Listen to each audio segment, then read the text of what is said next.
still saying. Waiting. Okay, hang on. We're going live now. No. He forgot to press. I believe we're live now. And now. Are we? Are we for Oh my real? God. Yeah, we are. We are. Okay. Yeah, we are. We are. We're late, but we're live. Apologies to the people that have buggered off if you're watching this at a later date. Here we are. So, for those of you that do follow this channel, you'll be familiar with these two guys. We do a show called 1 Bitcoin and 32 Ethereum. The theme of that show has effectively been to trade our way to 1 Bitcoin or 32 Ethereum as we review altcoins or shitcoins, as I like to call them.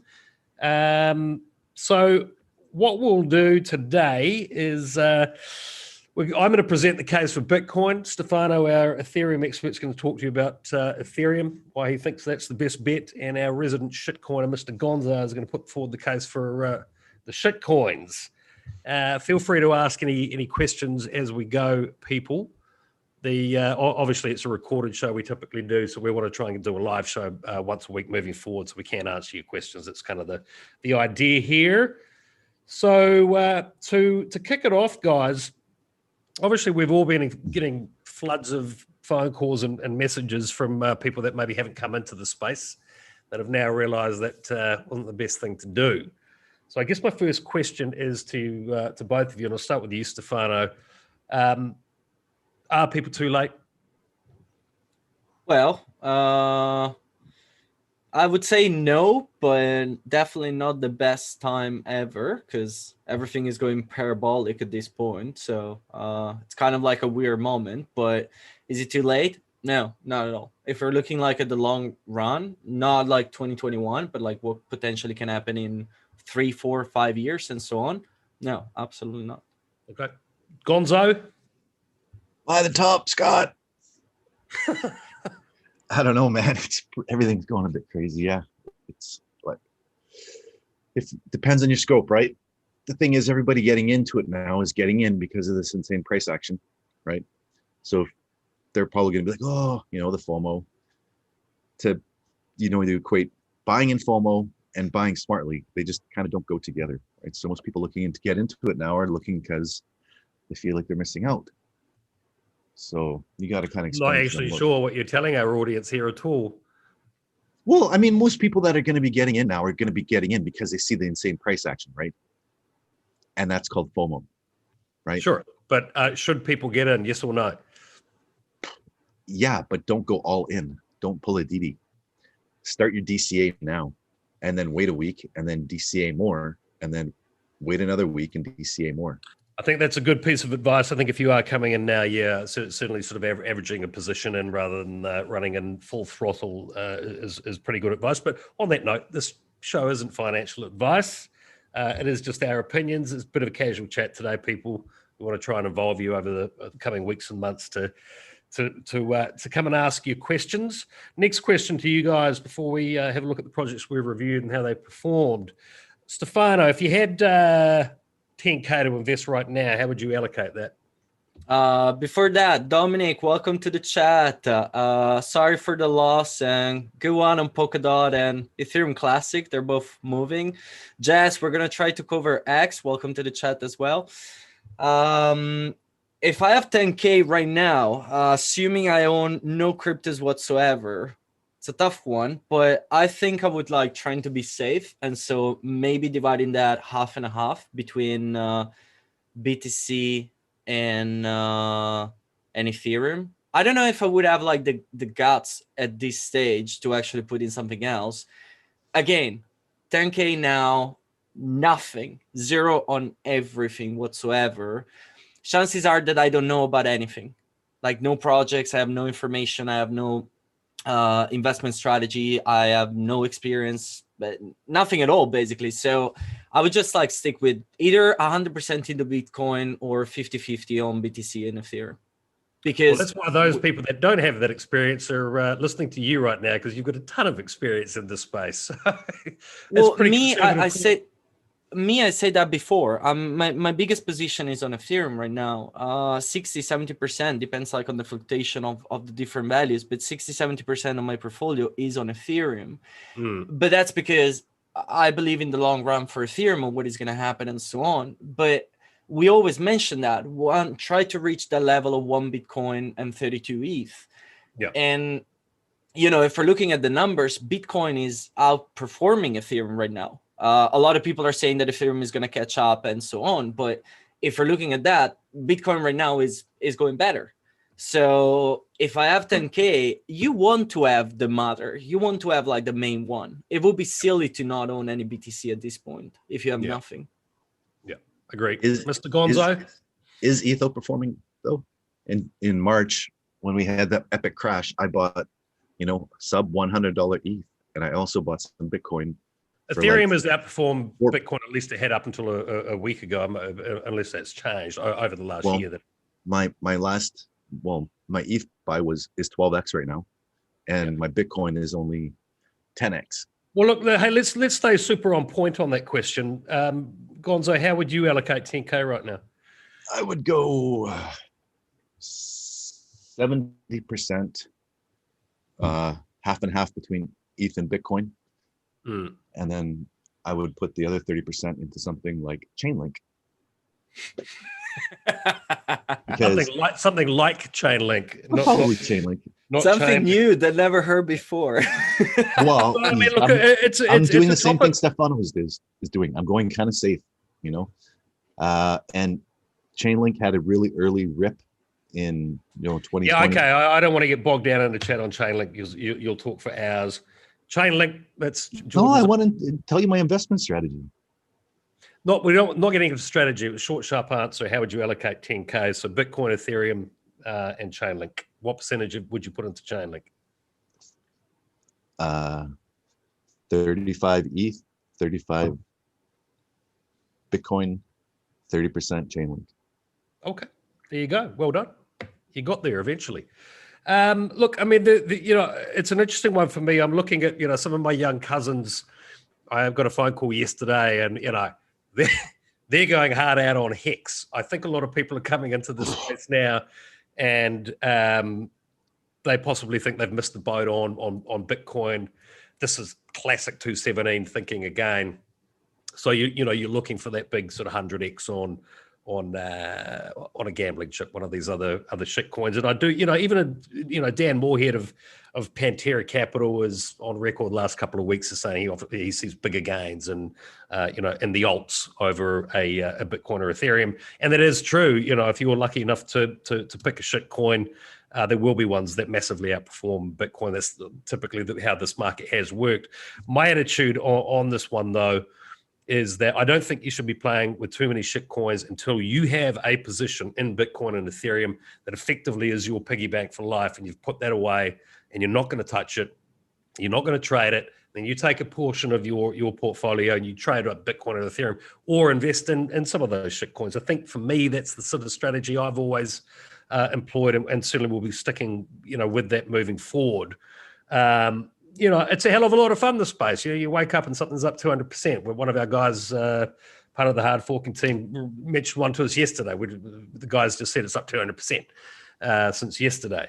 That's crazy shit. You're not going to see that in a Bitcoin or Ethereum. So I understand the massive pull for people to want to play that game, and that's absolutely fair enough. But not financial advice, but what I do is really view Bitcoin and Ethereum holdings as that lifelong piggy bank.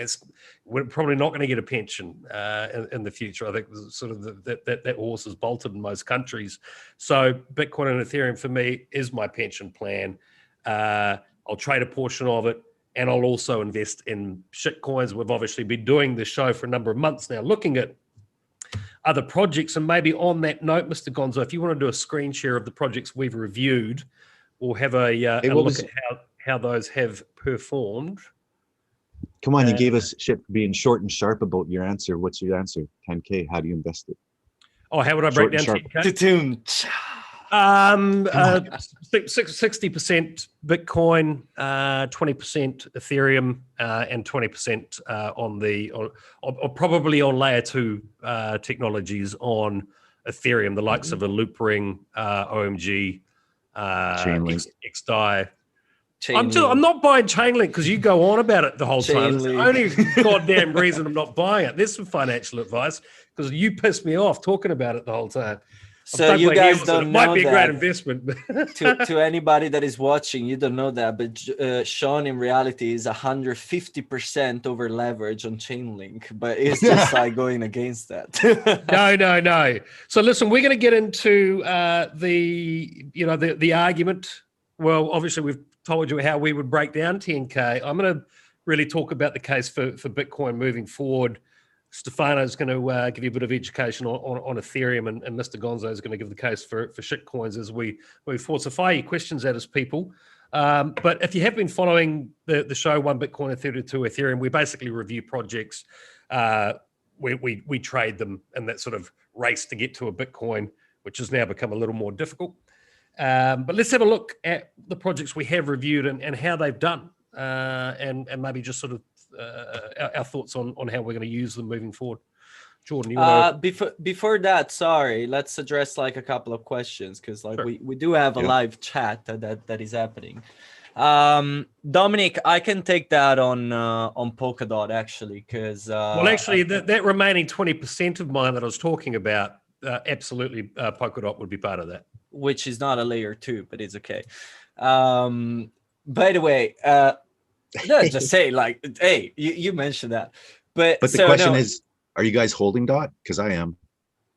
So I'm having Polkadot in a very, very small percentage, and here's the reason, like the good and the bad of Polkadot, without doing like technical analysis and so on. But Polkadot is in that situation that it still has everything to prove in the sense of like as a blockchain, as a development platform and everything, it can potentially outperform Ethereum from a usage point of view. Like it's more scalable, it's already like ready.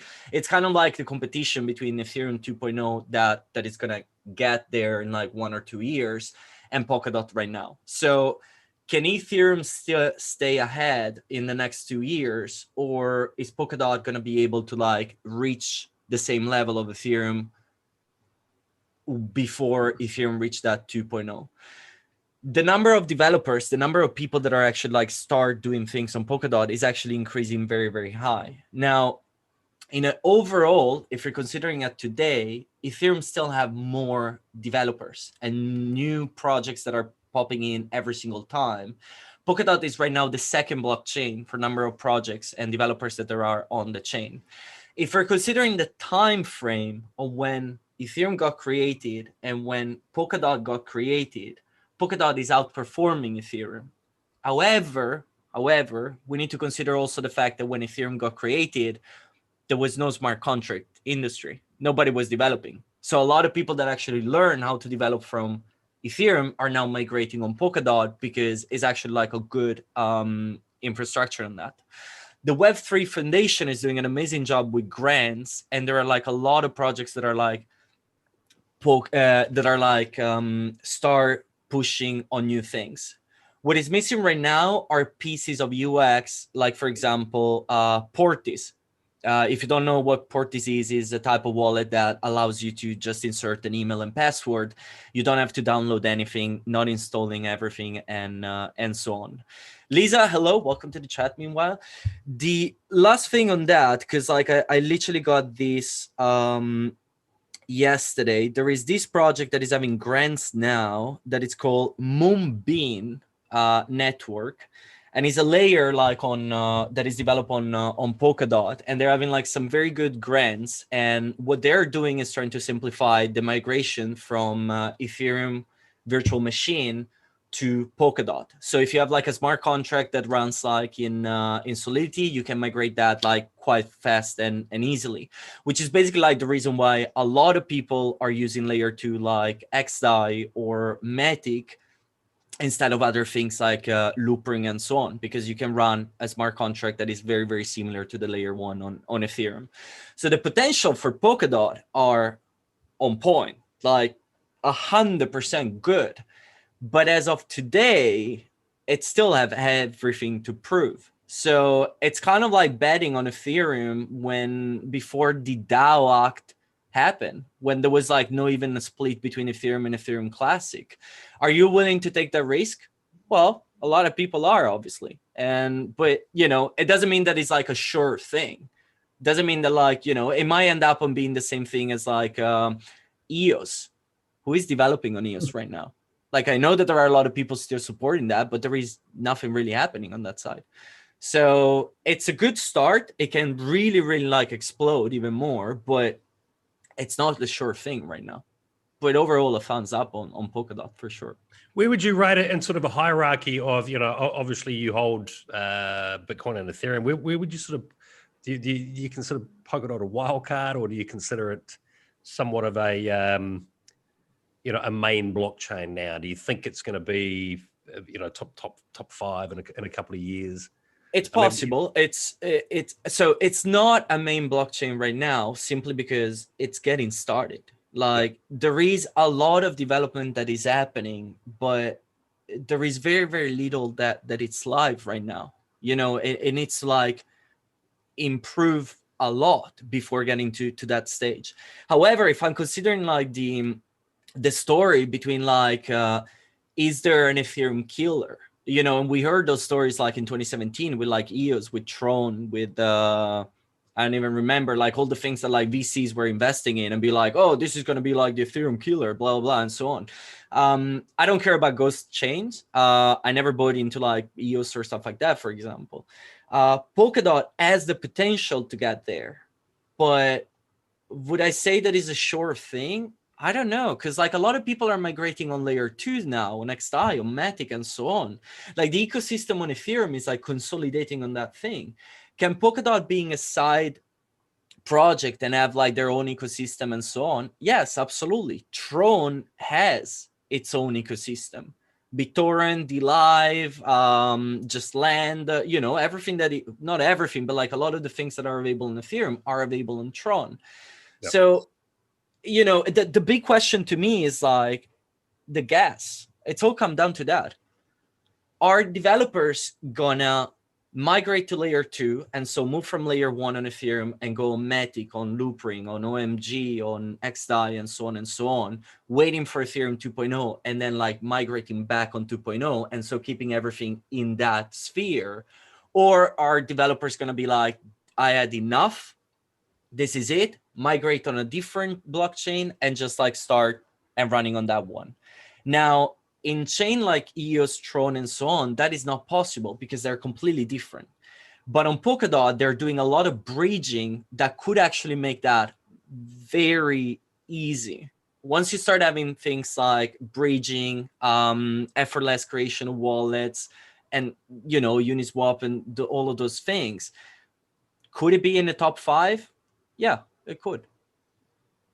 Stefano, just while we're talking layer 2 technologies, there'll be people that maybe don't really understand that. If you could just sort of give us the basics there. Obviously, people are primarily interested in the price here. Obviously, we're seeing all this congestion on Ethereum now. Gas prices going through the roof. That, you know, that is the case for these layer 2s. I mean, we've seen Loopring just shoot up massively in the last week. Could you explain to the audience, if when we get to sort of Ethereum 2.0, do those companies, those projects like a Loopring, XDAI, etc., do they effectively become redundant at that point, or do they continue on? Can you just maybe explain that to an audience and how, obviously, that would impact their price moving forward as well? Obviously. So it's a tough one because there are layer 2 and layer 2. So models like Loopring, for example, they don't allow to run smart contracts on them. You can use them just like to transfer the ERC20. So once you get like a 2.0 and the gas price reduce and everything, models like Loopring, or like in general layer 2s that allowed only the transfer on tokens, can become a niche. Because if we assume that 2.0 is going to achieve everything that they're saying that it's going to achieve, so reaching that 900,000 transaction per second, the EIP 1159, so the burning of the tokens, and so on and so on. So if we're getting there, like, is there a point for Loopring? Well, potentially yes. Like if I'm thinking about like derivatives and so on, but then like you have SNX, and you got like all of those things as well that can develop something on their own. While if we are starting looking at the layer 2s like Matic or XDAI, which are basically allowing you to run a smart contract, those things can potentially become shards on Ethereum 2.0. You know, when you start having 2.0, you have like your main chain, your layer 1 of Ethereum becomes like the beacon chain, which is like the shard number 1. And then you start having all the other shards all around that. So Matic could become a shard and still existing. And nothing is stopping a shard to actually have their own token. If they evolve into that direction, even Loopring could potentially do that, and just being used for like future derivatives, insurance models, and just like, you know, simple trading mechanics and mechanisms without having like the smart contracts. So overall, I think that they could survive. No, I don't see them. So here's my question then, and basically what the audience is going to want to know, Stefano. As I said before, you know, I'm going to allocate 20% of my portfolio to you know, the coins outside of Bitcoin, Ethereum, and probably and Polkadot.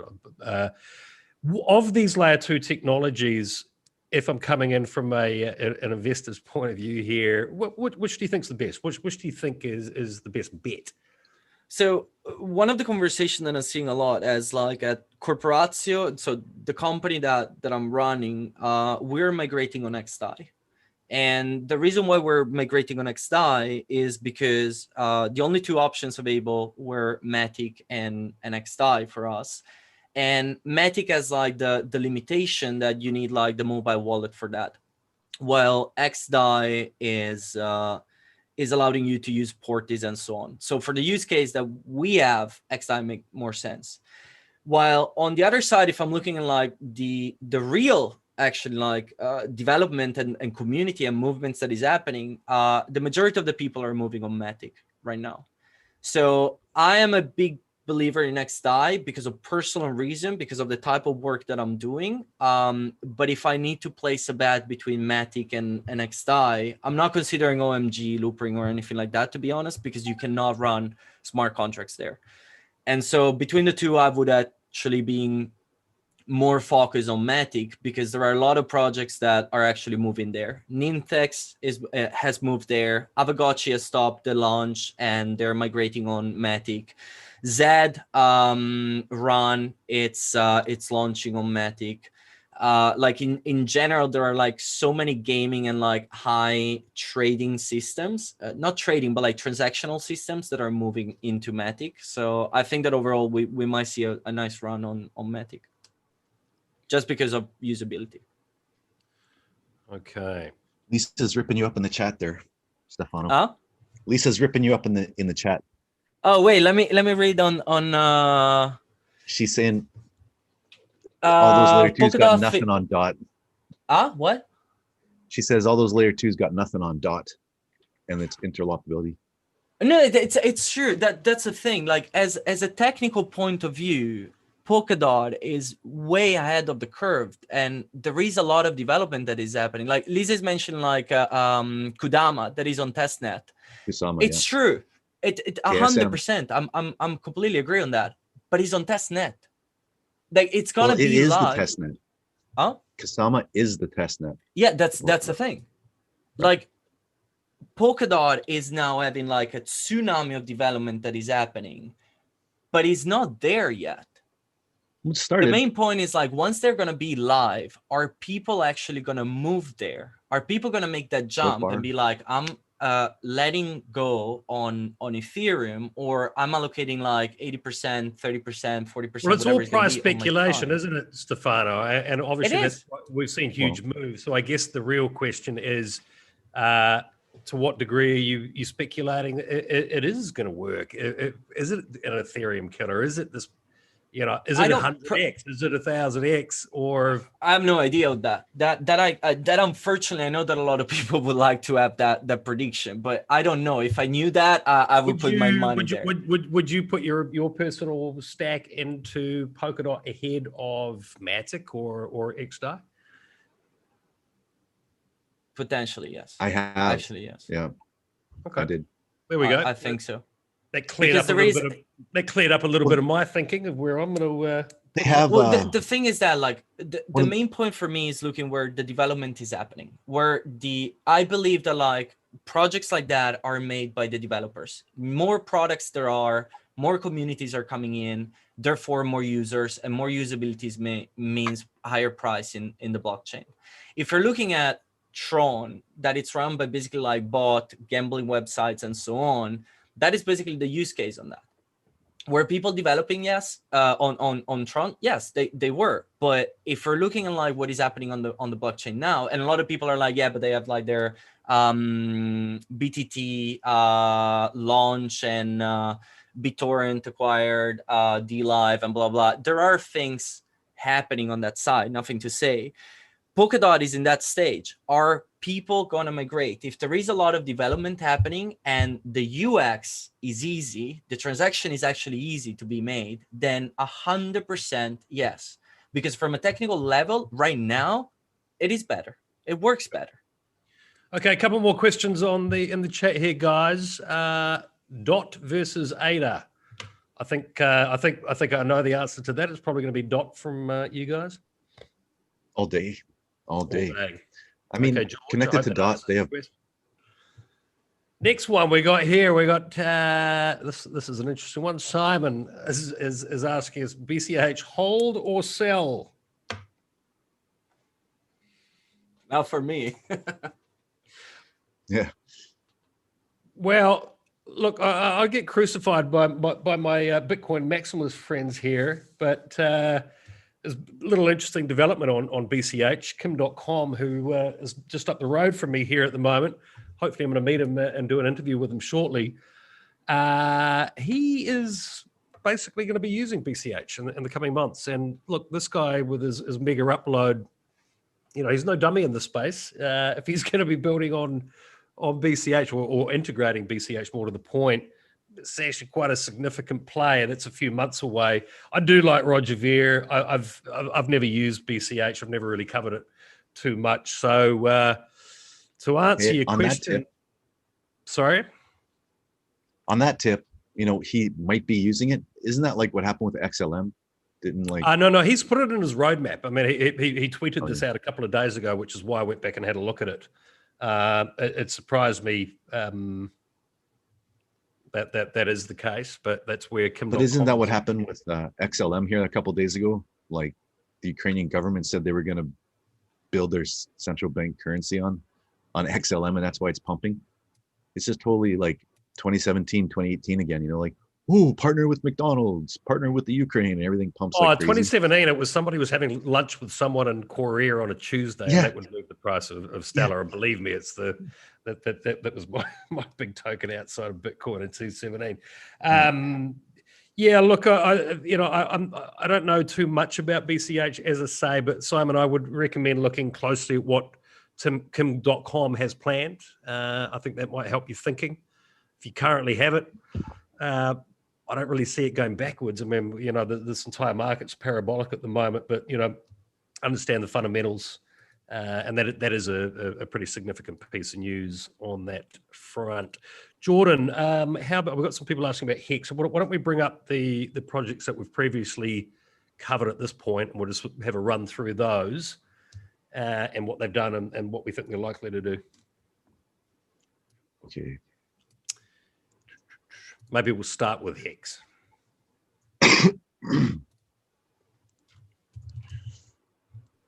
Okay. We got a leaderboard. We can take a quick look, see how everybody's doing. Oh, you guys are kicking my butt. Anyways. Am I? So, oh yeah. You guys want to go over this? Take a quick look? No.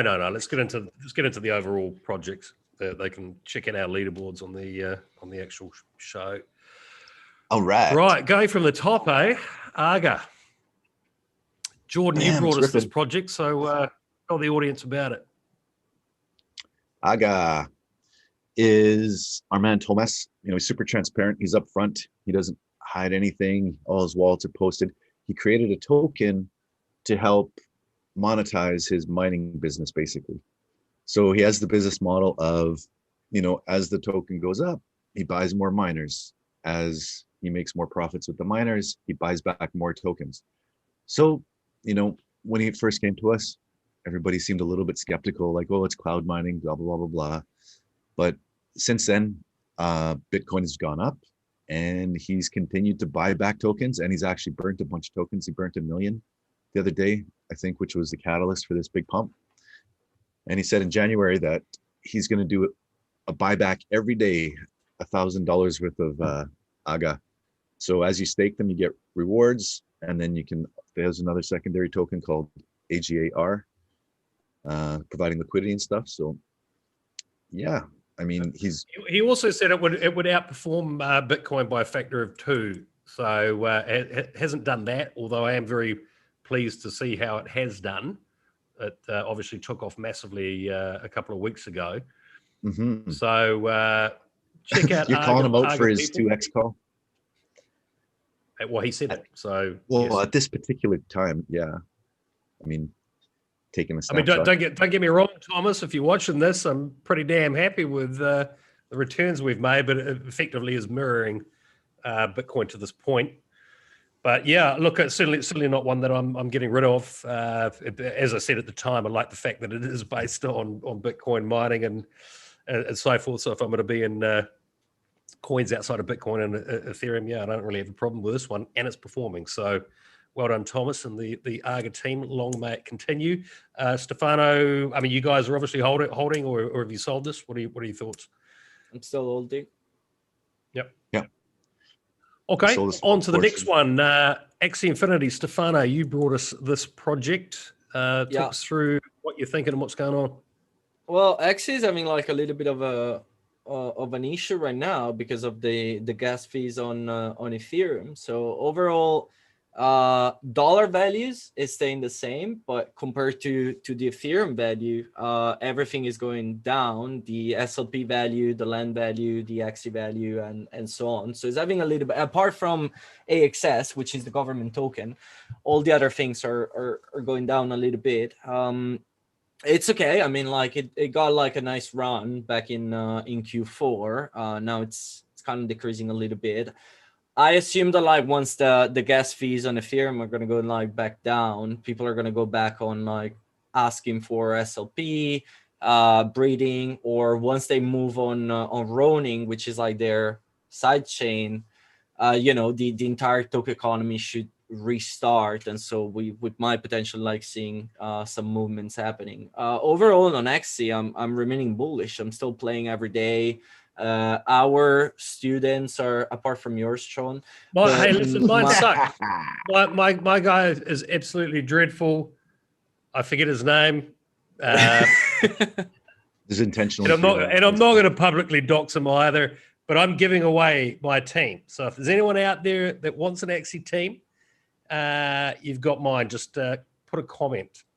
Call the guy shit, follow up with, I'm not going to publicly shame the guy, but that's okay. No one knows who he is. He's just going to get replaced. So, just watch one of the previous video where you mentioned the name. Anyway, just development there. Hey guys. Sorry guys, quick question. AXS, do you guys hold it? Is it a buy, sell, hold? I'm not holding. I'm still waiting for the airdrop to happen. It's still too much of a wild card. I believe in that long run, but I don't have it right now. I want to buy, but not yet. I've been buying dips, small amounts, and there's that airdrop coming, so definitely holding. Like Stefano was talking about, like the gas fees and everything. I would be slightly worried about Axie, except for the fact that they anticipated this, like how long ago? A year ago. Ronin is in private beta right now. They're testing it. They're doing bug bounties. So completely bullish. As soon as that comes around, you're going to see it like just next level. You're going to have the users are going to be able to get in easier. People are going to be able to play, breed, trade, all that stuff. The land play is coming. Okay. I mean, it sucks. The gas is hindering the game, but they totally foresaw this, and they've dealt with it and extremely well by creating their own sidechain. So, I mean, I'm not worried about it at all. I think it's going to do amazing. Yeah, I mean, it's one of the major dApps on Ethereum. The thing I really like about Axie is it's just got a really good community, a big one, and growing. So yeah, the AXS token is certainly one that that 20% that I'm going to allocate to projects. AXS is absolutely on my radar. So a bit to get through here, guys. So let's try and move through it fairly swiftly. Can I just tell you a quick story about Axie? About Axie? As long as it's quick. Yep. My scholar, he's from Venezuela. He's been doing quite well. And then he hit me up over the break. He's like, hey, man, my wife stole my phone and she took my team. She's really into it too. Do you think I can have another team? So I set them up. So now I have Give mine to him. No, you got to find your own scholar. Exactly, Sean. Man. Put the work to find your students. I interviewed guys. I did tests for them. I found out. What's your guy's name? There's a couple of them. This guy, I get confused because there's two different names. You don't even know your team's name. There's a Discord name. There's a Twitter name. There's an email name. Yeah. Okay. Fair enough. Did you want to wrap that story up and we'll get into Bonk? So anyways, now I have a husband and wife playing from Venezuela and they're doing quite well. And I'm super excited for them and they're happy. So that's good. So, yep. Jordan's double teaming it. That's why your team is doing so well. If you don't know what we're talking about, people, we give away scholarships for these Axie Infinity teams. It's part of our one Bitcoin 32 Ethereum show. The player that I selected hasn't actually been playing that much, so I'm well behind the pace of. So basically, if you want to have an Axie Infinity team, please put a comment below. We are giving those out especially. Well, I'm replacing my current player, but we do have more to give away. Hey, you are. No, we are. I'm happy with my guy. Yeah, okay, whatever. Bonk, Jordan, you brought us this project. Yes, sir. As Bonk goes, it's kind of swings violently. We reviewed this a couple of days ago and it was down, but it's back up again. But everything's anticipation for V2. CLZ, our man, David, he's planning and preparing the token swap for the next version. Our man is your man. Oh, you're right. You missed that interview. Me and Stefano talked to him a bit. So. Well, you're actually on the Bonk team as well. We need to let the people know. And I think Stefano's doing a bit of advising. So. Well, I'm just like in the groups for like the future developments. More than advising, I'm just like throwing poison. Okay, but most of the people watching this have no idea what Bonk is. Should they be looking at it and why? Yeah, they're redoing the token model. They're getting rid of the deflation or the redistribution in the contract because it makes it really hard to do anything with it. So it's evolving. Buying right now, it's fairly cheap. It's gone way higher than it has before. So it's such a low cap. It's a total gamble, We probably want to stick around and wait and see how it develops with V2. But if you're doing small bags, can't hurt, I would say. So it's a huge gamble right now. Okay, let's see if we can keep it moving quickly, guys. So huge gamble, but Stefano, in your opinion, worth looking at it. Do you still hold it? Have you sold it? Are you looking to get out of it? On the competition wallet, I lost it. I lost it because of the Pamp act, so I don't have it anymore. Right. Okay, let's keep it moving here so we can get on to some other subjects. DNG. I brought this one to the table, came highly recommended by a very big industry player. It hasn't exactly set the world on fire for us since then. In fact, apart from the Pamp rug pull, it's our worst performer. So would I tell you to be looking at it right now? No. So moving on. Ethereum. Ethereum is doing great lately. They've had their FMRX governance token, which is crazy. It's hit I just looked at it this morning, 5,500 or something like that for FMRX, and those are selling for less than an ETH. So yep. What is Ethereum for the audience, Jordan, and why should they look at it? They're doing a lot of stuff. They're trying to solve interoperability. They have staking. They have a a really nice clean wallet called Unifier. But their biggest thing right now is staking as a service. So they'll connect with other projects that are, you know, low cap, mid caps, and they'll set up long-term stakings where they have a pool, you know, of 1 million, 10 million, whatever tokens. And then it's not like in and out. It's more of like you put it in for this time, you get this much back. You put it in for that amount of time, you get this much back, and you get penalties if you withdraw. So it's going quite well with that. They've got a lot of projects signing up, and it's, yeah, they seem to have catching the wave of a bit of hype right now as well. So it's doing good right now. Yeah, pretty pleased. Hey, I just want to clarify for anyone watching, these numbers that you're seeing here, as I say, we've been doing a show for a number of months called 1 Bitcoin and 32 Ethereum. So these figures are basically since we started, since we reviewed those projects. So I'll put a link below if you want to have a look at those interviews where we talk to the founders. And on that note, the next one is Hex, which I think was one of our most watched ever videos. Richard Heart. I'll let you guys discuss that first. Stefano, do you want to give us your thoughts on Hex, what you've done with it, what you're likely to do with it? Yeah, so on X, I've run a couple of tests. I was both in the liquidity pool as well as staking on their own platform. I wanted to see which one was going better. There was obviously the big question mark on the big payday, where in a super simple way, nothing really happened. We were all expecting crazy return, big crash, kind of an insane roller coaster in that moment. And compared to the expectation that we had, it was fairly easy to pass by.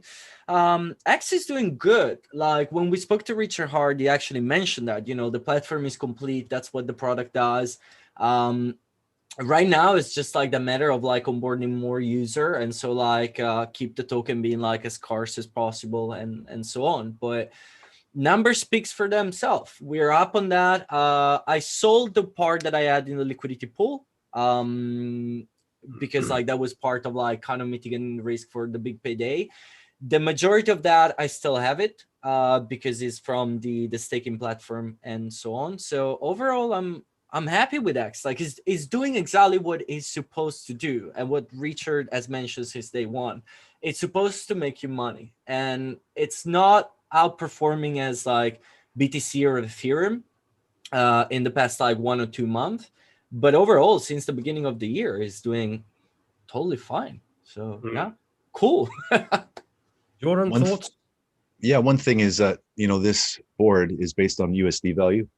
And with all of the majors pumping, like Bitcoin and ETH, most things are down in Bitcoin or Ethereum, but they're way up in dollar value. So that's, something to temper the numbers with a little bit. But Hex, yeah, I mean, I'm still the same on it. With our donated amount, I withdrew a bit. When our stake came up, and I'm not sure if I should sell it, but now it's pumping right now. I'm thinking about selling it, 1/3 of my stack, and then just leave the rest of it run. But yeah, I mean, it's a fancy savings account that you don't have to worry about. So just kind of rides through all the FUD and all the bullshit.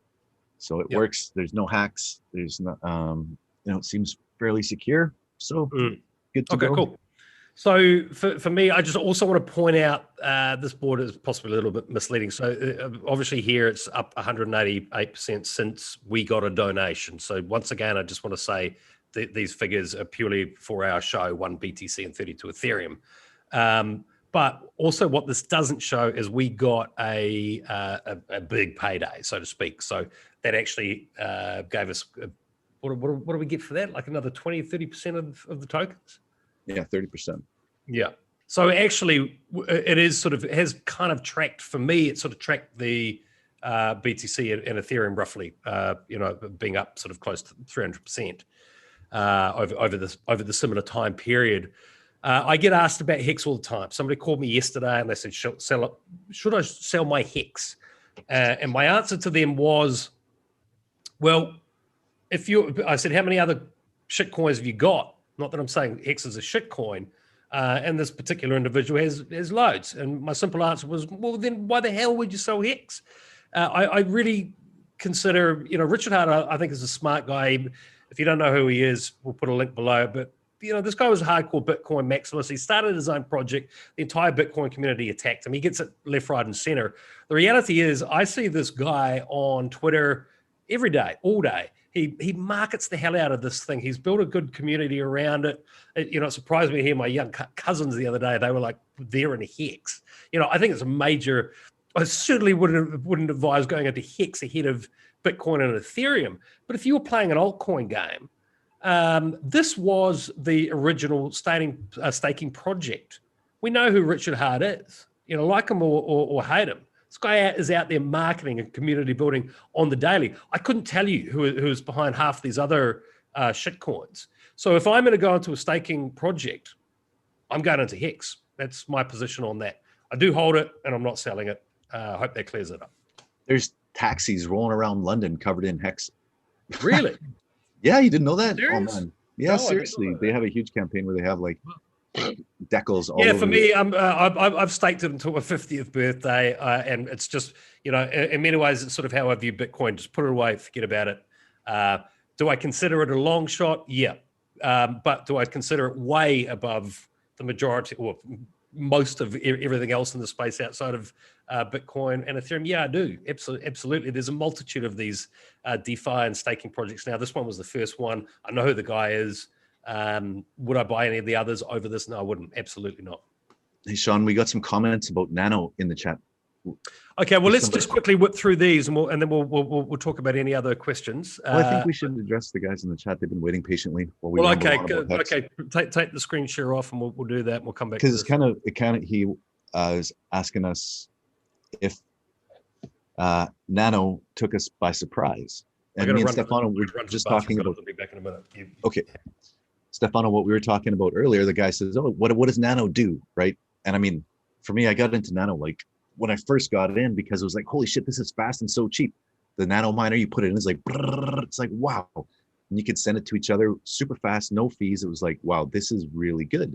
So this must take off, right? This was before I knew anything, right? And it just, and the reason that it's pumping now, Stefano, like we talked about earlier, what do you think? So one, I do not hold Nano. I know that there was like another question also that was asking about Cardano. I don't hold Cardano neither.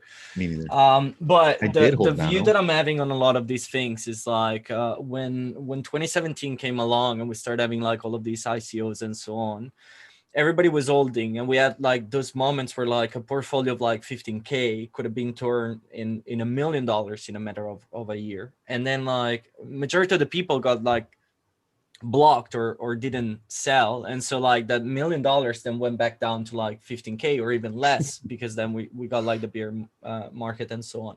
So what I'm seeing is like there was another comment as well about like District 0x, like 3 examples: Cardano, Nano, District 0x, like all projects that came out like around that time that had like a massive bull run that went down completely to zero. And now we're starting seeing like crazy pump from all of these projects that were like very famous back in the days. The perception that I have, and I might be completely wrong on this, don't take me wrong, I'm not following those projects. I don't know what is happening in the developments. So perhaps they might have like something crazy happening in the developments.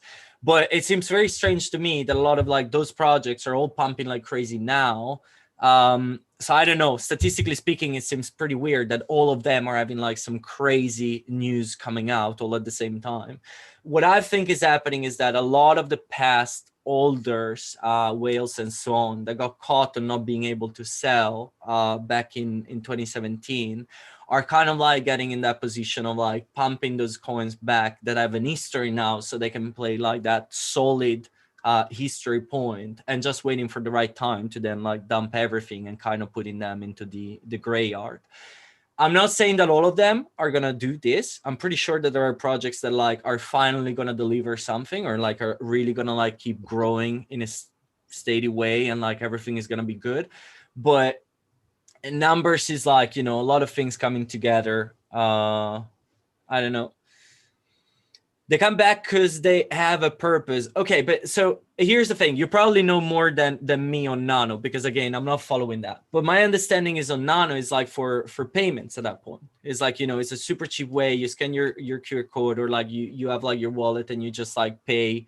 It was like on CoinGate, I think, and so on. How many merchants are using that? Because like the platform that I'm seeing pushing a lot with like merchants and acceptance and so on is actually Bitcoin Cash from that side. What is really happening on Nano? They have a purpose. I agree with you, but like what's the adoption that is happening over there? Yeah, because I don't know that, to be honest. 100%. Like to further your point, Nano was one of the first of those crazy, like it was Ryblocks, remember? And you still hear stories about people, how much money they made on Ryblocks and Nano, right? And it was like one of those ones where people literally put $100 in and walked out with like, you know, hundreds of thousands. It just went insane, right? And like exactly what's happening now, Bitcoin and Ethereum are pumping.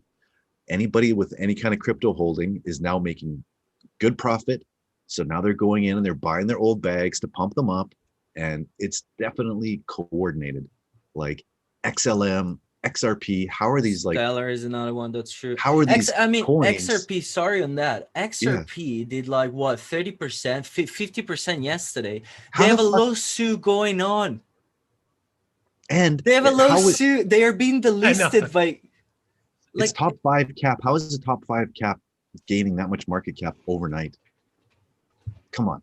There's so much again, we're not saying that like XRP is equal to Nano. I'm just saying that like it's pretty strange that a lot of these old coins are all of a sudden going up like 50, 100, 200% like in a matter of a week.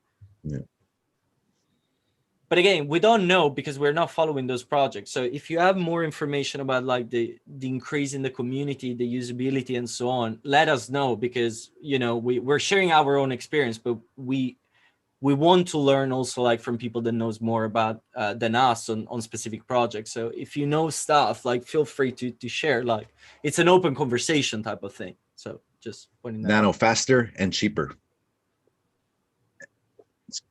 It's too bad that it didn't do better, because it should. Okay. Yeah, but is it faster and cheaper than like Dogecoin, for example? Yep. Is it cheaper than Dogecoin? There's no transaction for Nano. Huh, that's good. It's super fast. Yeah.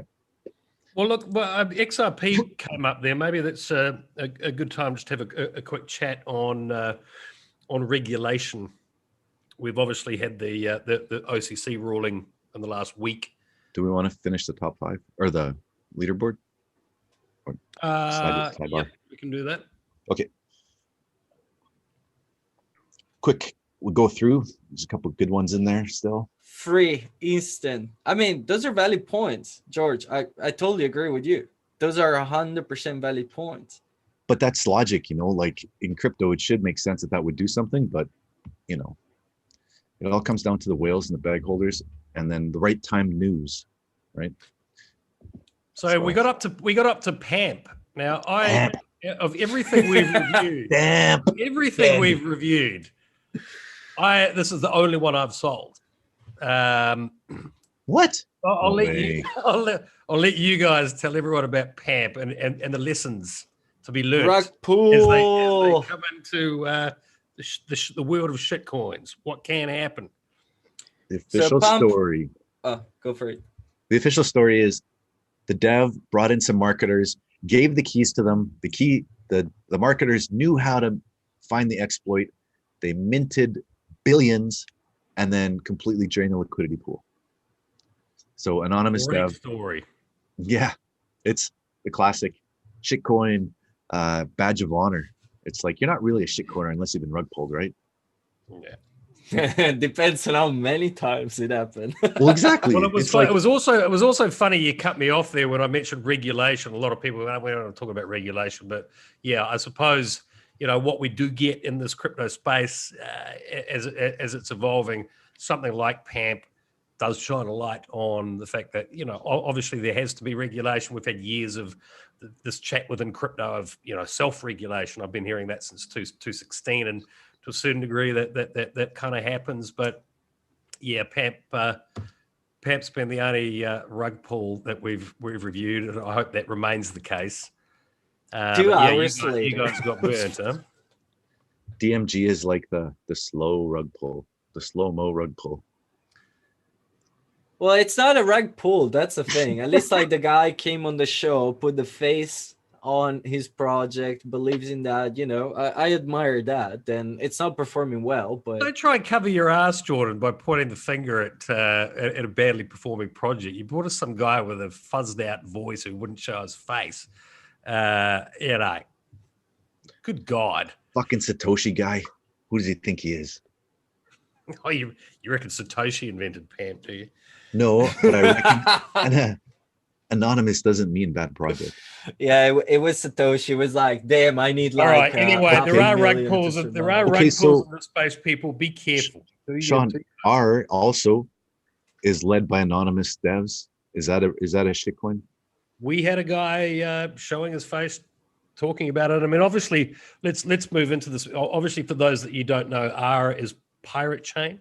There's obviously been a lot of these privacy coins being delisted recently from major exchanges, which has hit them. Things like Monero, Zcash, etc., Dash have come off a lot of major exchanges. So, which major exchanges?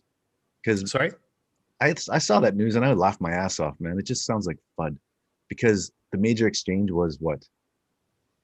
I can't even remember the name of the exchange. It's so old, and it's like, who cares? There's every 6 months there's another overly regulated country that's pulling privacy coins from the exchanges, right? I'm not buying that shit. Yeah, look, I'm a fan of the privacy coin space. I don't actually use any because I simply don't have the need for it right now. But for me, it's an important thing. I kind of got into Bitcoin because of the perceived anonymity, the fact that you can use them peer to peer. First time in human history that we've had a separation of money from state. These are the things I loved about Bitcoin. Obviously, Bitcoin's heading in a totally different direction now. It's becoming very much an institutional play. There will be a lot of regulation around it. Everyone will forget about the core attributes of Bitcoin, which to a large degree breaks my heart. But I simply see that as the reality moving forward as it becomes a sovereign wealth fund, sovereign asset, an institutional asset, digital gold, etc. We obviously have Taproot and Schnorr signatures looking to be implemented in the very near future on Bitcoin, and I actually suspect there's going to be a bit of a ruckus within the Bitcoin community as that moves forward. I think there are some divisions around that, but without getting too bogged down in that, I'll talk about that later in the show. But so why would somebody buy Pirate Chain for you, Stefano? Are you still holding it? What have you done with it? Yeah, I'm still holding that. Why would you buy Pirate Chain? Well, because I think that having a bag of privacy coins, it's not an investment. I'm not holding for investment purpose, actually. I cannot care less on what it does as a value. It's the purpose of that. Conspiracy insurance. Yeah, you never know what can happen. Like it's one of those things that like would I put like in the same way of like what we discussed before, like a portfolio. A financial advisor would tell you like have at least like 1 to 5% of your portfolio into gold because is a store of value. Now we start having like that is like for the traditional investors, like, hey, buy at least like 1 or 2% into Bitcoin because like blah blah blah and so on.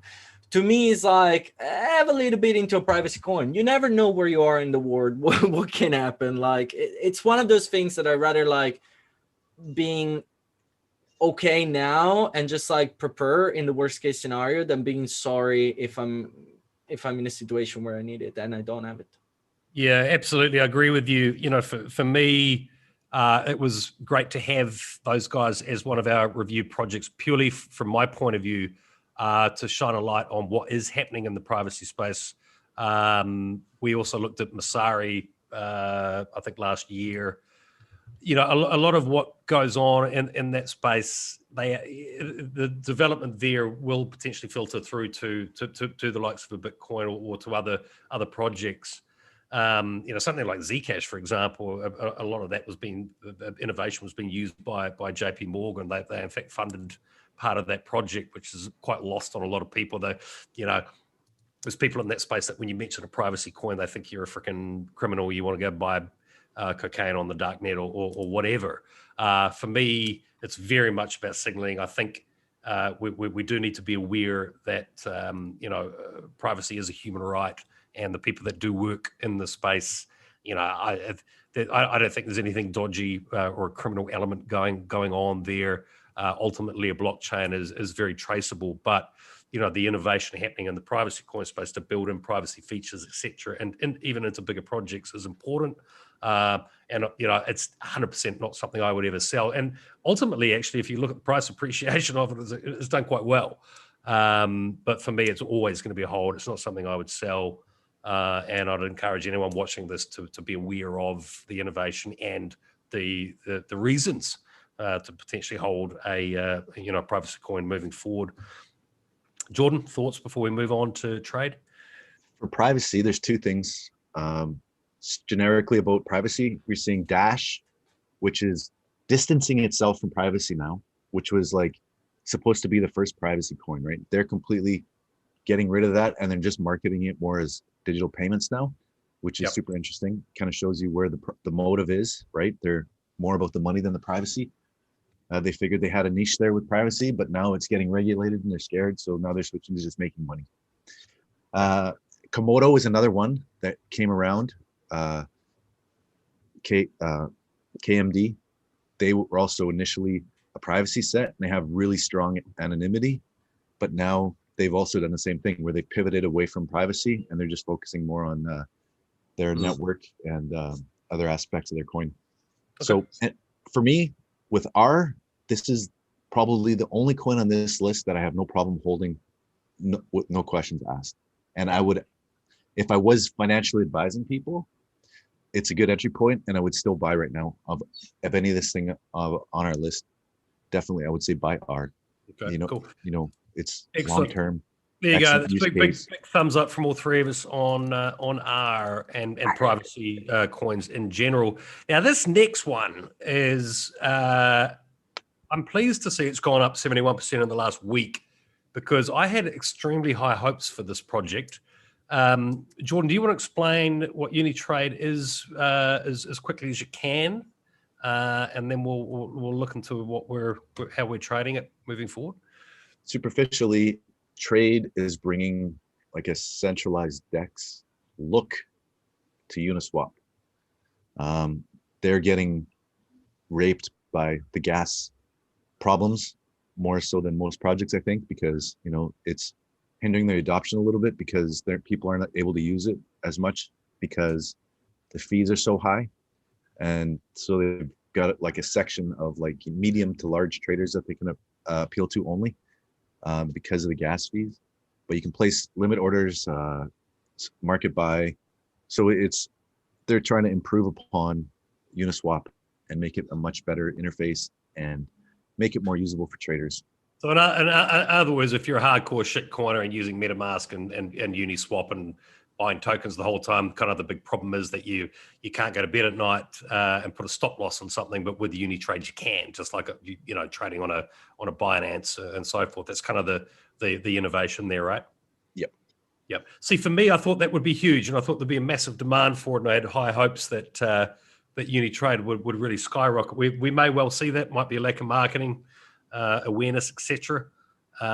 Because it absolutely has a solid use case. So good to see it up 71% in the last week, but bad to see it's still down from when we first reviewed it a few months back.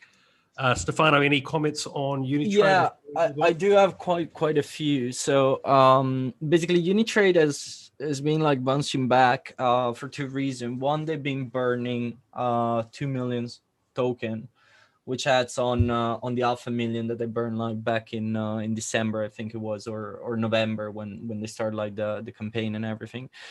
The second thing is that they start like a trading competition, so that kind of like bring a little bit of FOMO in activities and so on. The way that the token works is that like part of the percentage of the fees is used to buy the token and burn that, and the other part is distributing as dividends to the people that are staking. So that's the good part. The bad part is that like there was a video from like another blockchain YouTuber that literally called them a scam, which was pretty aggressive on that, and the team has addressed that publicly as well. The thing that like kind of like raised a little bit of a question mark to me, and I've wrote the team on Twitter because of that. I didn't comment after that because I didn't want to like be the guy that always like spread noise and so on. But there is one thing. So the contract that they are using to burn is a smart contract. They're not sending that to a 0x000 address, which is the traditional one. When you're burning, you send them there. Nobody has access to that. They're sending that to a contract that they build. And I asked them about the question, and they mentioned that it's a classic like feature. It's a pretty like common things to do, and you just like create the contract that doesn't have a withdraw feature in it. Now this is true, it's fine, but it doesn't take away a major trust point. If I'm sending the token to a 0x0 burning contract, there is nothing that can be done at that point. Once I send that, that's it, done, 0 point. If I create a smart contract on my own and I remove a feature, I need to make 100% sure that I destroy the keys to access that contract. Otherwise, I can literally just like push an update on that contract and push a withdraw feature, which means that I could take the tokens back and put that into the market once again and destroy the project. Now, I am not in any possible way saying that that's a plan, that that's what they're going to do and so on. However, if we're considering the rug pull of Pamp, where what happened is that like there was a creation of a lot of tokens that then got brought into the Uniswap, drained the entire liquidity, and that killed the project. In this specific case, I am not saying that they're going to do that, but I'm saying that like there is a technical possibility from a smart contract point of view that can happen. Because recipe is there. That's the thing. If they didn't destroy the key, I don't know if they destroyed the key or not. Let's assume that they say that they did, because obviously they would say that, obviously. I have no way to prove that. And so if I don't have a way to prove that, there is the possibility they can access that, push a feature there, take all those tokens that are supposed to be burned, and drain an entire liquidity pool on Uniswap or any other DEX available, and do a rug pull. It's a weird scenario. That to me as an answer was a little bit like a very, very weird one, because I like the project. I think that like as a usability point of view, it has a point. It has a purpose. By the way, guys, Asia has obviously just woken up and decided to sell. Of course. Right across the board, we're seeing Bitcoin down 3.6% at the moment, Ethereum 4.6%. As I thought, the Asian whales have actually been the ones selling over the last week when we've seen these big pullbacks. It has primarily come out of Asia. Yeah, but yeah, they were also the one that was pushing that up. Yeah, they're mining it, getting it all for free.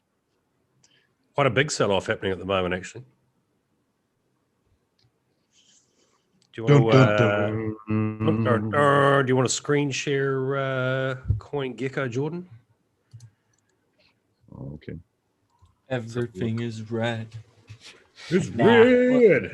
We're totally fine. Like we're down in the 1 hour chart. We're still super high in the 7 day. Panic. Sell everything. We're done. This is it. Game over. Game over, man. USD or BTC? No, USD. Okay. All right. Stella, 130% in 7 days. Wow. Damn. XRP up 45% in 7 days. Unbelievable. In the last hour, Bitcoin dumped, Ethereum dumped, XRP dumped, Litecoin dumped, Cardano dumped, Polkadot dumped, Bitcoin Cash, Stella, We everything. get the point. Oh, USDC is holding in there. Only down 0.5%. Okay. On this note, guys, any thoughts on where you know the thing I'm constantly being asked at the moment is there going to be this big correction? I think I've been amazed how absolutely accurate Lisa has been on our technical analysis shows for a number of months now. She really has absolutely nailed it. I always thought sort of 40K would be that quite a big psychological target for a lot of people. It wouldn't surprise me if we move swiftly back up here as well, but equally, I do think there is going to be a decent correction. What are your thoughts on that? Firstly, Stefano.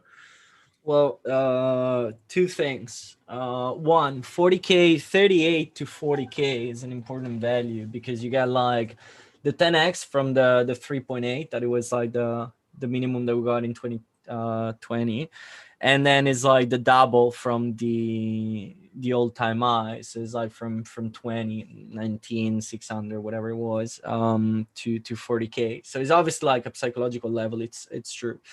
On the other hand, now I don't want to be like offending anybody. I love Lisa, the show and everything, but to me it's really like, does it matter?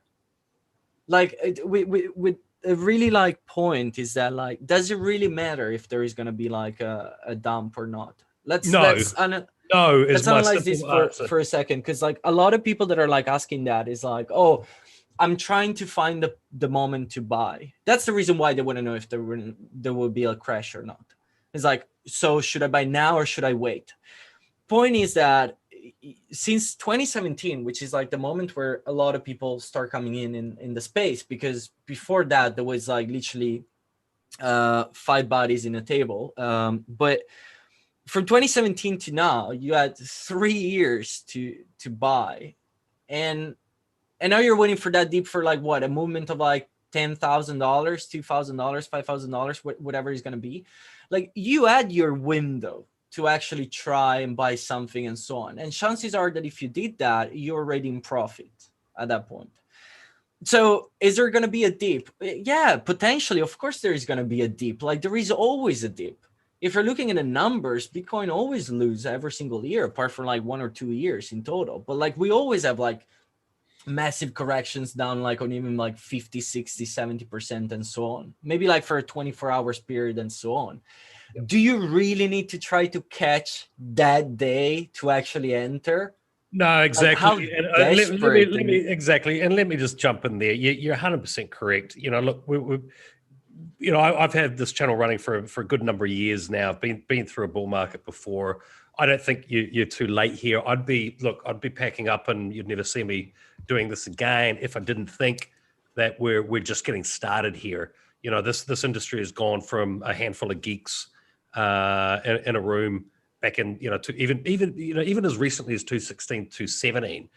Some of the implementations, when you look at SegWit and how that happened, there's a small group of people that were really debating, the future of Bitcoin. The landscape's changing rapidly at the moment. We've got the big institutions coming in. So if you are thinking of investing at this point, my thoughts around that is, don't be stressing out. If you've got to be prepared that you might lose 50% of your investment if you were to come in today, because I do think a correction back to 20K is absolutely possible. I do think we've got a floor at around 20K. Most institutions, the average sort of price that I've managed to figure out talking to people is probably around 16K that they came in at. But they're taking long-term positions. A big milestone we've just had is passing $1 trillion. Ethereum has become the 100th largest asset in the world by market cap. That's huge. Bitcoin sits at number 10. So all of a sudden, when assets reach a certain market cap, you have the big pension funds, etc., that are effectively obliged to have positions in those. That's how those companies work. So I think we're just getting warmed up here, and you've just got to be careful that if you are coming into this market now, you're not going to freak out if there is that big dip. And obviously, it's not financial advice, but for God's sake, don't enter here if you're not a trader and you think you're going to trade in this market and you're waiting for that dip. You know, the best time to have always bought Bitcoin was yesterday, and I still think that remains. Yes, it's 38,255 right now. For many of us in the space, it is like, oh my God, but I think if we're looking back here doing the show in 2 years' time, I genuinely believe that's going to look minuscule. As I say, I'd just shut down the channel now and go do something else if I didn't think Bitcoin was going 100K, 200K, and way beyond. But just don't get panicky if you're coming in now, and take your time to understand trading if you're going to play that game. I made a lot of bad calls in 2016, 2017, and you often learn the hard way. So yeah, before I keep rambling, Jordan, any thoughts on that topic? Maybe you want to take that screen share down? Okay. I was just looking at the volume, 24-hour volume of Tether. Fuck, it pisses me off. Tether, XRP, and Litecoin. Those three don't deserve to be where they are. Actually, just have a quick look at the total market cap while we're here. Total market cap. Well, it's broken down by projects here. No, at the top of the screen. 1 billion and 30 and 27. Oh, we've added 27 Oh, billion in the last 30 hours or so. Yeah, that's huge. Yeah, man, that shit's going crazy right now. But the thing people have to understand, right? Are you investing or are you trading? If you're investing, go for it. Buy some right now, but don't buy a lot. If you're trading, then you better know what you're doing. And sooner or later, all the big whales are all going to decide to short everything at the same time, and there's going to be some pain. If you just hold through it, it's fine. You don't lose if you don't sell, right? And if you know the project is good, like Bitcoin or Ethereum, it'll bounce back. It's whether you have the patience and the balls to hold through that, right? If you don't, then you better learn how to trade, right? So true.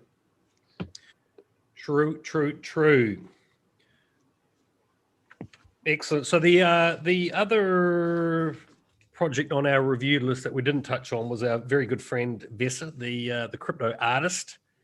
Look, if you don't know who Vesa is, go check him out. I'll put a link below. He's doing some amazing stuff in the space. He's doing a collaboration with Brittany Kaiser, who was the whistleblower from Cambridge Analytica. There's a hell of a lot of innovation happening in the space, and maybe we'll just have a quick chat on that, Jordan, because obviously you're an artist in the space. You're creating a lot of NFTs for different projects. For people that don't understand the NFT space, do you want to quickly just touch on that, guys? Well, NFTs for art right now is becoming quite popular. And basically, it's like it's a proof of rights, like digital rights management. So artists are creating artwork and then they're minting it on these sites that turn the digital art into a token, and it has a unique identifier, and you can print 1, you can print 50, you can print 1,000, whatever you want. But the blockchain helps verify that the artwork is authentic and that it's from the artist, and you're not, buying a copy of a copy of a copy.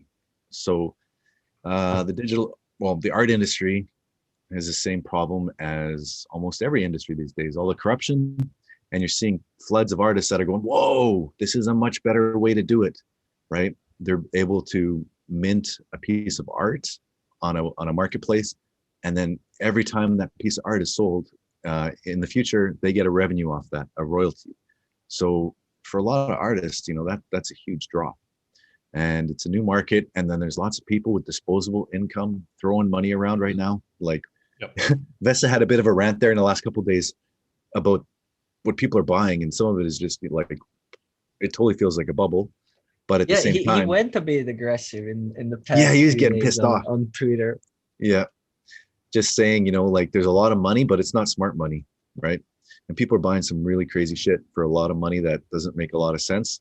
And Vesa, he's like, I've been in animation and he's been in the art world, you can kind of see the cracks in the industry and how it sucks and all the bullshit that goes around with the politics and the, you know, it's not necessarily on merit. It's all about who you know and who you blow.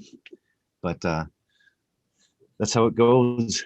So yeah, I mean, NFTs is a great thing. I've really shifted my focus in the last 3 months to NFTs, between gaming assets, creating NFTs, and working with projects that are doing NFT projects. So I love NFTs. So does Stefano, right? Yeah, I'm spending like quite a bit of time now with Light Knight, Lost Relics, Nine Chronicles, kind of like all play to earn games, obviously Axie and so on, and Blancos and so on. Like, no, it's cool. Like the space is obviously like going pretty nice.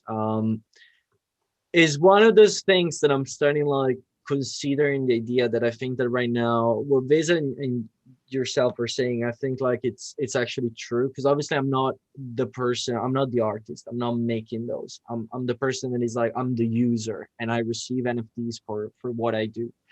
And I'm starting to see that like there is a lot of FOMO around that, like people that are buying at whatever price because they start thinking like, oh, it's going up, is in pure FOMO, so it's gonna like increase in value and so on.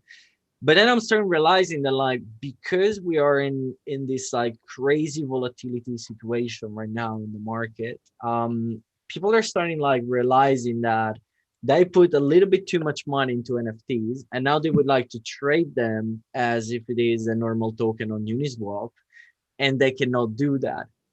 And so while you have like a volatility like this on tokens, on NFTs, you start seeing like a volatility like this when someone really wants to liquidate a position.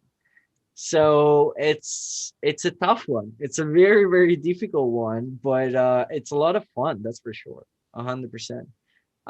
One last thing before like we move on another one. George, yes, the 1 trillion milestone, that is huge indeed.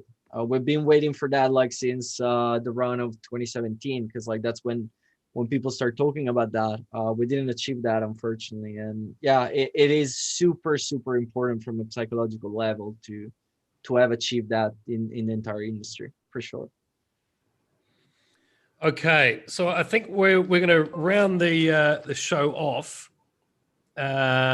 with, I'm going to basically present the case for Bitcoin.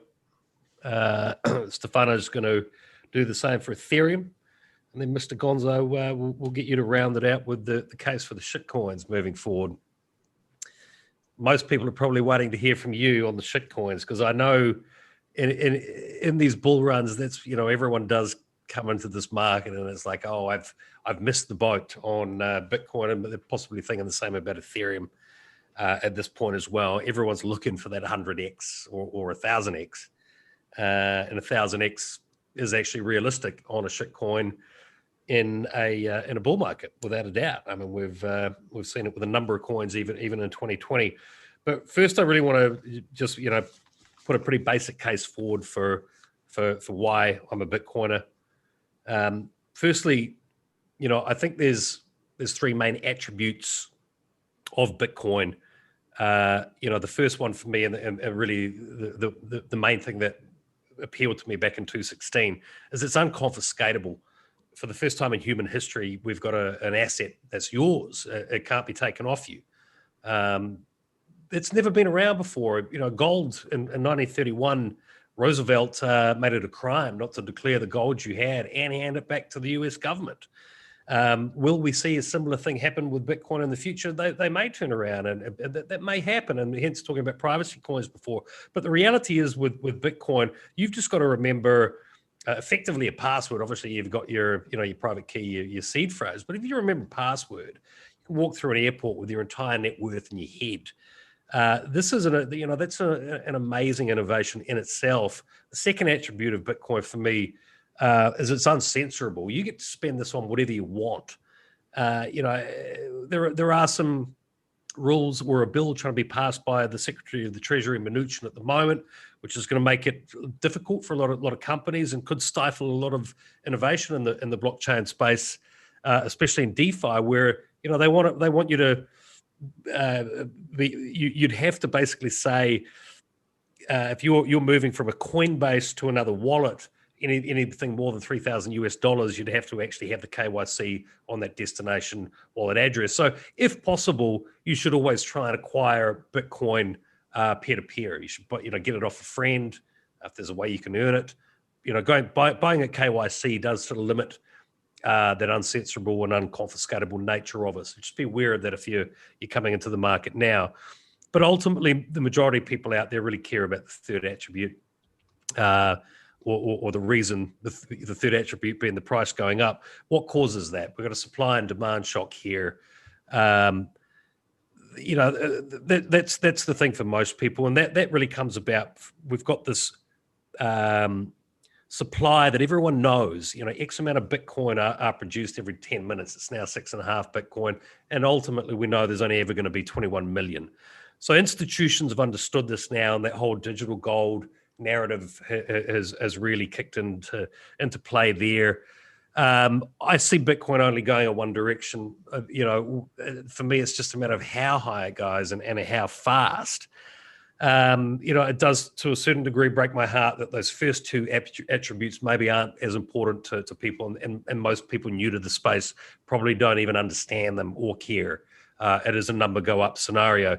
But I know that over time, once you do buy Bitcoin and you understand you really get a better grasp of economics, you will appreciate those first two attributes, and they possibly will become very important to you in the near future. If you look at the turmoil in the US yesterday, nothing can be taken for granted on this planet anymore.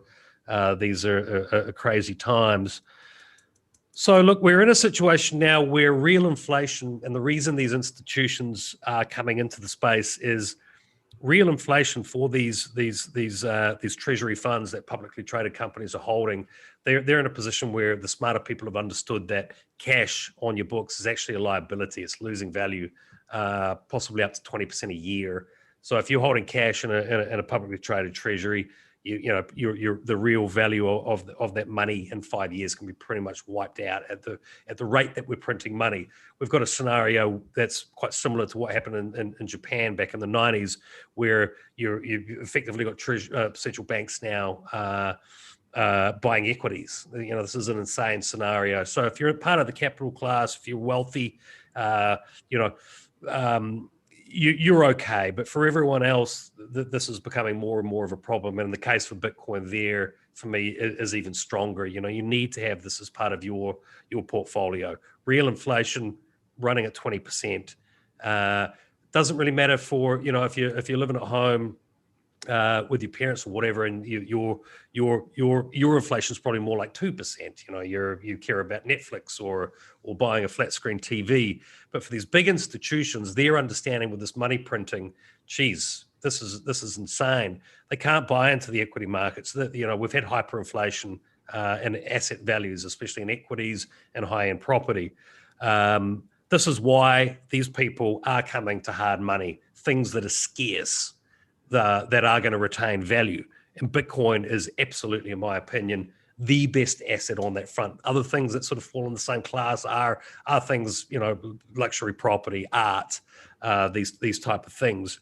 So for this reason, I see Bitcoin only going in one direction. We've had Michael Saylor that's come into the space with a $1.2 billion. We've had Paul Tudor Jones. So we've got the hedge funds. We've got some forward-thinking entrepreneurs. What is coming next are the big institutions, the pension funds, etc., insurance companies, and I think we're definitely going to see some sovereign wealth funds declare that they've got position. I'm pretty damn sure many of them already have, but I think we'll see a cascading effect in that market as well. Therefore, $1 million Bitcoin is absolutely realistic. It's becoming more realistic as well because the US dollar potentially is going to lose its value. I think we're going to see a little upswing in USD short term, but it's only been heading one direction. Therefore, Bitcoin for me is a no-brainer. I strongly encourage people to understand that bigger macro play here. And, for me, yes, buy your shit coins, trade Bitcoin, but only do that, in my opinion, once you've put that Bitcoin away, that is your retirement fund, that is your gold bar that's locked up in a safe. View it that way. That's my case for Bitcoin, and I'll hand it over to you to present your case for Ethereum, Stefano. Well, Ethereum is obviously like trying to build universal basic income. I know that a lot of people are not seeing that in that way, but if you're looking at what is going to happen to Ethereum in the next like 2 or 3 years, potentially, we have migration to 2.0, which means that we're going to reach like 900,000 transaction per second from the 15 that we have now. EIP 1159 is gonna like have the supply to be fixed, and actually is gonna start having like a movements between 0 and minus 0.5%. So we're gonna like start having a decreasing supply of Ethereum. 2.0 is gonna be kind of like giving you that 4.9% return a year once we're gonna have like the 10 million locked into the 2.0 contract, which is not impossible as soon as you have a feature to like withdraw them. I believe that like more people are gonna feel comfortable on doing that. So you got on the other side like a tons of projects that are like popping up and like experimenting with like not only play to earn, but like models where like you're being paid for your time to do actions. Like the point of like the sharing economy done on the internet, where it's like not like you buy a Uber and the driver is a normal person, but here is like, you know, you spend time on a browser, the browser pays you. You spend time on a game, the game pays you. Whatever you're doing, you're actually like receiving a return on that. So the way that I'm seeing that is that owning the 32 ETH, which is actually what you need for the staking, that's kind of like the value, the amount that a person should have as a minimum. It's kind of having like an oil field, an oil plant in Texas, or like in South in the UAE and so on. Like is that place that like it's gonna like generate income for you all the time, and it's gonna allow you to be in the economy and the ecosystem all the time. So yeah, I mean, I don't see any other reason why people would not buy an Ethereum. Okay. And lastly, Mr. Gonzo, tell the audience why they should primarily be in shitcoins. I can't. I won't. I'm drubbing up the tribal crypto tribalism, making me out to be the shitcoiner, Mr. BTC maxi guy. Fuck. I'm not saying going all in on shitcoins. As I've stated before, you got to have a balanced portfolio. There's definitely opportunities. There's lots of opportunities in shitcoins. I'll quote you. Bitcoin is financial fuckery. It is right now. Do you think all this money's moving? Do you think all this money is moving from you and me and the guys that are watching the show buying Bitcoin? Fuck no, man. You see those moves? Like $1,000 candles in like 2 minutes? That is nothing to do with us. That is, like you said, it's actually quite a small percentage, wealthy, though, at the current price. They're not big moves. The wealthy are moving the market. They're not big moves. A $1,000 candle is not a big move in Bitcoin. I don't know. Right now. Bitcoin, the concept of Bitcoin.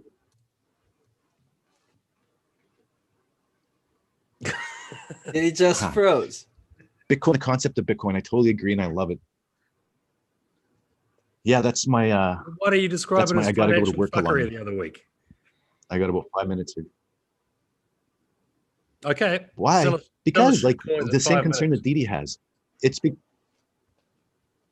What? Sell you shit coins in 5 minutes? Well, we just spent the whole show talking about Dot, Link, Kusama. There's all kinds of stuff. Nano. You just got to get in at the right time. I'm not shilling anything right now. If you look at the CoinGecko, everything's like this, right? So you got to dig deeper. Find the stuff that hasn't pumped yet if you want to get into shitcoins right now. But like we said off the top of the show, 35% Bitcoin, 35% ETH, 30% Link. When you get some profits from that, then you can start slinging shitcoins. That's 105%. There's 35 and 35, 35 is 70 35 plus is 30. 70 plus 30 is 100. He's right. His math is correct. Fucking got up early today, boys. No, but it's honestly, guys, I gotta go. I gotta go. Okay. All right. So thank you, Mr. Gonzo. We'll be back with our, You guys should carry on, though. shorter form version of the show next week, and we'll try and do. Obviously, we want to let people know that we're actually here doing these live shows to answer your questions. So yeah, tell Sean, you. idea. If you haven't hit like and subscribe yet, please do. And thank you very much, Jordan. Sean, I had an idea. What do you think about having some of the people that on the projects that we reviewed come on the live stream? Oh, 100%. Yep. Thomas was just hitting me up, right? He's saying, "Oh, hope you're holding your aga," right? Yep. So maybe next week it's like an open call out. If you've been on the show before, you want to come back on, come join us. You know. Yeah, I think let's do that. We'll sort of endeavour to have a number of them on and sort of one go, which I think would make quite interesting viewing. Yeah. And yeah, we'll be back to our sort of pre-recorded stuff as well. People, we've got smaller segments. Yep. And I think just these longer form where we'll have to get some of those founders back on and do some Q&As with them. All right, Mr. Gonzo, I know you need to speak to Japan, as you put it. Are you addressing the entire country or? No, just the studio that I'm working with. Right. It's hush hush though. Can you tell us what you're doing? Consulting and directing an animation series from the studio that brought us Doraemon. So it's a pretty high profile gig. I'm quite excited about it. It's fun. But there's the Japanese style of working in animation and the rest of the world standard is quite different. And the communication is a real problem. Between the time zone and all that kind of stuff. So yeah. But it's good. You'll know about it when it comes out, but it won't be for a while. Okay. Fun times. Very good. Thank you for joining us. I'll speak to you later today. Peace out, guys. See you later. Fun. Answer some questions. See you later. Bye. Cool. So, Stefano, which we rounded out with?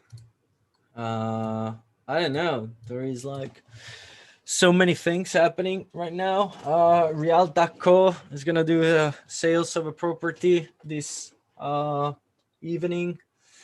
Avagotchi is migrating, so the launch is postponed. What else there is? Zad is War Riders is doing like airdrops where you can own like a piece of like their economies every single month just by signing up on the game. Like in general, there is like so much happening in the space right now. It's one of those things that like I know that everybody cares about price. I know that everybody wants to see like the charts and be like, oh, from this point it's gonna go up and down and so on. Nothing wrong with that. If you like those things, cool. To me, it's just like we're getting so many free stuff every single month. Uni and 1inch were just like two examples on that. So to give you an idea, I bought the Vesa Heart when we were recording the show with Meti from DSC blogger, and we use known origin for that thing. I received in December. I even didn't know that, but I received in December an airdrop from this token. Just tip your camera a wee bit. You're cutting your head off there. There. There you go. So I basically like received this airdrop in December from this token called Heart token, ART. And that was basically like a government's token for art, NFTs, and projects. And the only reason why I received that is because I bought an NFT from known origin. So we're getting to the point where like every single month there is at least like some free money that are being sent to you because you're using product A or product X. Yes, trading is cool. Nothing against that. But I don't know. I'd rather get like free stuff because I'm using products that I like, to be honest. Yeah, I think of anyone I've ever met in this space, you really do sort of dig around and try so many things out. And a great reason to watch our regular show, 1 Bitcoin and 32 Ethereum, because yeah, I mean, God, look at the free money we have actually made. just in the last few months. It's significant. I mean, it's in the Yeah. thousands. Uniswap has dropped like 400 tokens that are like at $6 now. 1inch has dropped like I think like it was what 2 ETH in value, 2.8, like almost 3 ETH in value when the airdrop came in place. You got like so many AXS, we're still waiting for the airdrop over there, but you know, the token goes like a 70 cents now. It's probably down considering like the drop that there is in the market. That's another airdrop that is happening. You know, people are like speculating on like Moonswap that is going to do an airdrop, which I don't know. Matcha, which is a DEX. Word Riders is doing an airdrop. Hard Token is doing an airdrop. The ones missing are like, you know, OpenSea. Is he ever going to do that? I don't know. But like, there is simply so much that like literally you can like ends up, I mean, like a $10,000, $20,000 bonus in a year simply by being in the industry. True. If you're using a centralized exchange, you know, yes, you can trade, you can make a lot of money. Congratulations on that. That's super cool. But, you know, if you are actually in the industry, if you're using those products every single day, the industry, the space is giving back to you. That's the reason to me that like this space is so cool, because it's really like a sharing effort and knowledge on so many levels that I don't find that from anything else, to be honest. Yeah. No, that's very true. And we endeavor to do this, you know, obviously HardForking has been a Bitcoin channel for going on for 4 years, and then making the content with yourself and Jordan has opened my eyes to, you know, I like to wind him up about being the shitcoin slinger, or at least he calls himself that. So I'm not exactly winding him up. But the reality is, you know, just by sort of hanging with you guys, I got that significant amount of free money from Uniswap. And you know, things that do seem sort of outlandish and off the wall in the space have proved, you know, God, I use MetaMask now more than I do centralized exchanges. You know, really sort of getting in there with a small amount of money and trying all these different things out. So if you are rushing into this market now, that's a great way to sort of get in there, isn't it? You know, you don't need to go in with a huge stake and attempt to start trading something you really don't know about. You know, dip your toe in a bunch of things and actually try and figure out what they do. There are real world use cases amongst the shitcoins, and I've, you know, in many respects, I hope to not call them shitcoins in the future. Let's see. It's going to be an amazing year ahead, but I just sort of want to close that out by saying I do think really viewing, you know, a Bitcoin and Ethereum, at least a percentage of your holdings is just something you got to lock away. Don't be tempted to trade your whole stack. You know, lock some of that away. View it as your retirement fund. You'd be amazed how, you know, you can build that position even in small increments, dollar cost averaging in. So good luck, everybody, and we'll do our best to keep educating you. So please tell your friends about this channel. We've got a number of different channels, right from, you know, the trading show we do with Lisa, the 1 BTC and 32 Ethereum that I do with Stefano and Jordan, and also the Hard Fork series where we talk to, you know, the really key people in the blockchain space. So go check out our other videos, and thank you all very much for watching. And we'll see you back here soon. Any final comments, Stefano? No, just try to not use the wanna be rich quick method. It doesn't work. I know that we all want to like do one thing and get like a 10x or 100x in a matter of 24 hours and feeling geniuses, or we do a trade, we're up like 20% in a day and we want more and more and more. But really, this is like a marathon. It has always been a marathon from day one that gives like crazy returns, but go a step by step. Like there is no point. I got a guy, for example, texting me like this morning when BTC was like a 40K. After that, he touched 40K for the first time. It went down to like 30, 38 or whatever. It got like a little bit of a dip. And the guy was like, I panicked. I sold everything. I'm like, dude, what are you talking about? Like it went on a run for like 10% in a day, touched 40K. Like it was like in a week, it doubled basically, or in 2 weeks, whatever it is. And then he gets like a deep of 2000. You sell everything. Like if you cannot handle this, if you're like in that mentality of like, I want to have my 100x, and you think that there is not going to be a pump and up and like move and roller coaster to get there, this is not the industry for you at that point. No. But just like what Jordan always mentioned on like going on dollar cost average, you mentioned that as well. Like I think that really it's like a little bit. I don't even care about the price, to be honest. I don't check those things very often because it doesn't matter. Well, you're lucky in that respect, Stefano. I mean, you bought the Ethereum ICO. You've been in the space for a long time, so it's, yeah. But that's the thing. I'm not different. lucky. That's the point. That's exactly what I'm trying to say to people. I'm not lucky because like, oh, I woke up, I discovered this, and so on.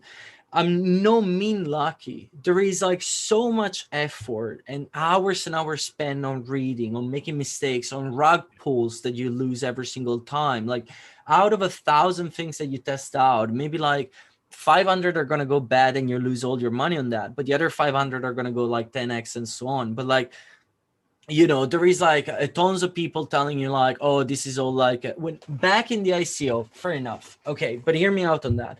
When the DAO happened, that then put the fork between Ethereum and Ethereum Classic, everybody in the space were like flooding in and be like, Ethereum is screwed. It's game over. Is that? And Ethereum at that point was like a $7. Yeah. And it went down to like 4 or something like that. 3, I guess, or whatever. And everybody was like selling at that point. You bought at 40 cents, you went up at 7, you went down like 3, you sold because you were panicking at that point. You were like, this is game over because it was so new. If you're looking at those values now, people are like, oh, if you would have held, you would have been like a billionaire by now. And it's like, yeah, but dude, being in the space for like 5, 6, 7 years means like that you're doing the roller coaster. You got the bones and the shoulders that are like part of the space and the industry. Yeah. I'm not lucky. I'm just a guy that is passionate about this industry. I love this space. I love it. I don't care about making money. That's the thing. If you chase the money, you're not going to make them. Yeah. Very true. Very good point. On that note, I think there's no better way to finish up. Get involved, people. Get passionate. If you're here to make money, you know, you've really got to understand the fundamentals and the technicals if you're going to be trading. And we'll do our best to cover both of those for you. So on that note, thank you for watching. Thank you, Stefano. Maybe stay online and we'll have a chat offline. To the rest of you, I will see you back here very soon. We've got the trading show with Lisa coming up. Also got one really fascinating character who has he's a First Amendment lawyer, has consulted with everything from ICOs right up to big institutions that are coming into the space. Very intelligent person. He'll be on the show in the next few days as well.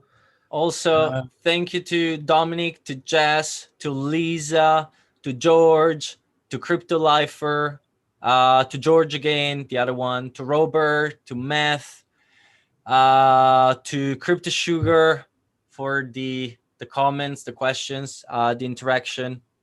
Thank you guys. Super appreciate that. Absolutely. Yep. Tell your friends. We'll see you back here next week, everyone. Thanks.